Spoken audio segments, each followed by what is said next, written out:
and welcome back to our mini series, How to Be a Bridge Maker and Not a Gap Creator. And today we're going to talk about the positive effects of being a bridge maker and also some challenges, but mainly focusing as to why we actually want to be a bridge maker. We've already talked about disagreeableness and how that is an important quality that we need to be able to hone, but it needs to be mingled in love. And I think that's the most important thing. And the reason being is, number two, it prevents us from being resentful to other people or towards other people. If we have a tendency to hang on to the fact that we didn't get to express ourselves and we just constantly ruminate over those things, then we're not going to actually create a healthy relationship with others. I think that there's a point where we need to say our truth, as long as, like I said, is mingled in love, and the other person knows that even if you disagree with what they have said, that your relationship doesn't sever just because there's a difference. I think that's one of the most beautiful thing we can do for one another, is to be able to establish that point. Being able to create a safe environment where people can say their truth and not make them feel as though they're cut off the moment that they are in disagreement with you. And if you can establish that in your relationships, you're going to have a very healthy, beautiful experience. And that leads us into 3, the power of restoration, mental and emotional health. And the reason why I say that is because I shared with my story in regards to how that has happened. And it is absolutely beautiful. That restorative experience is powerful, because then it lets you know that, hey, if this can happen with this relationship, what's not to say it can't happen in others. Now, again, we're not speaking on abusive type relationships. We're talking about healthy relationships with other people. And we need to give others the benefit of the doubt that maybe some people might have a different experience with confrontation, but we need to be able to give them that hope and that experience as well, because when they see you do it in a healthy way, it teaches them to also try and adapt to that healthy experience that you've given them and say, hey, you know what? Wow, this was actually really positive. And a good example of that would be when I was in college and this guy broke up with me. I will never forget. And I still to this day talk about this breakup because it was the best breakup that I'd ever experienced. And I was with this guy, and he and I had just such a magical chemistry where we could almost read each other's mind. It was one of those kind of relationships.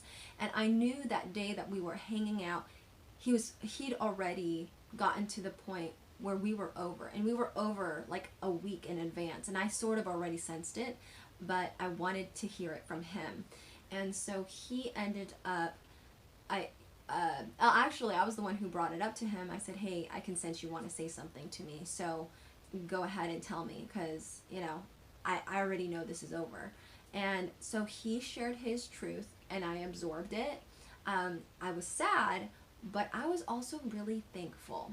And what I learned from it was that there are diplomatic ways in which you can lovingly reprove someone, at the same time breaking up with them, at the same time loving on them.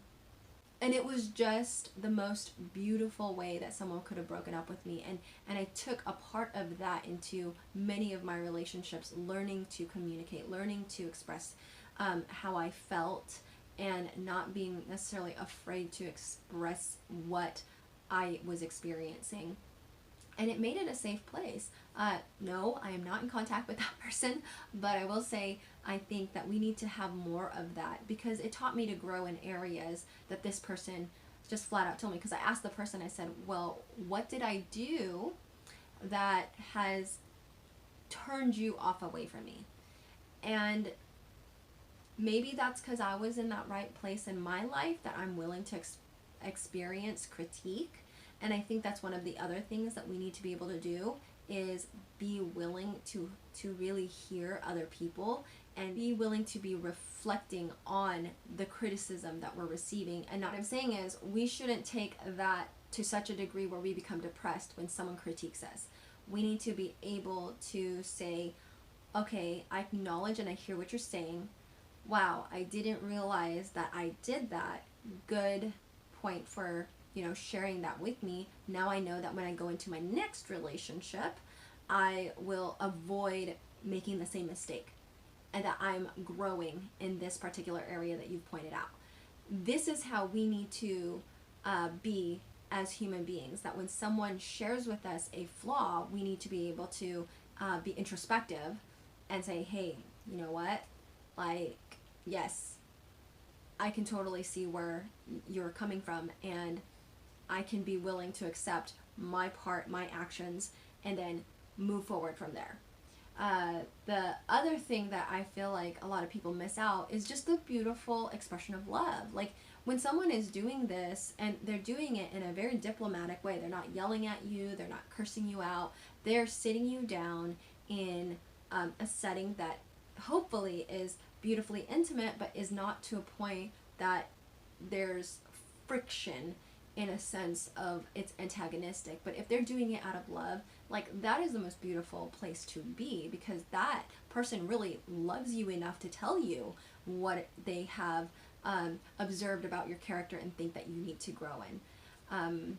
And you being able to do that as well for them, I think, is also important. And also, lastly, I would say this is a great way for us to defeat the power of Satan. As a Christian, I find that we have a tendency when we're in conflict to hang on to those conflicts, and instead of reacting in love, we basically do the opposite. We want either revenge, we want to hang on to resentment, we want to be unforgiving. But the beautiful flip side to that is being able to embrace our flaws, willing to grow, willing to accept the other person, willing to love on them despite their critique that they have towards us, and being able to build on that. I think that is the way in which we defeat it. And my encouragement is in John 13:35. It says, "By this shall all men know that ye are my disciples, if ye love one another." And it's so true. When we're able to tell our truth to each other in such a way that it's encouraging, then we've won. And I hope that you will get a chance to experience that, and you're able to approach the people that you love, the people that you're creating these healthy relationships with, and say, hey, you know what? Like, I love you, and this is how I'm feeling. This is the challenges that I'm experiencing, and I want to work on those things. Or I think I need to step away. Whatever your decisions may be on those, always have it in your mind that you love the other person, and you're doing whatever it is that you are doing out of love and not out of malice, not out of resentment, but in forgiveness. And I pray that it blesses you. With that said, may you live, thrive, and be healthy. Take care, guys. Bye.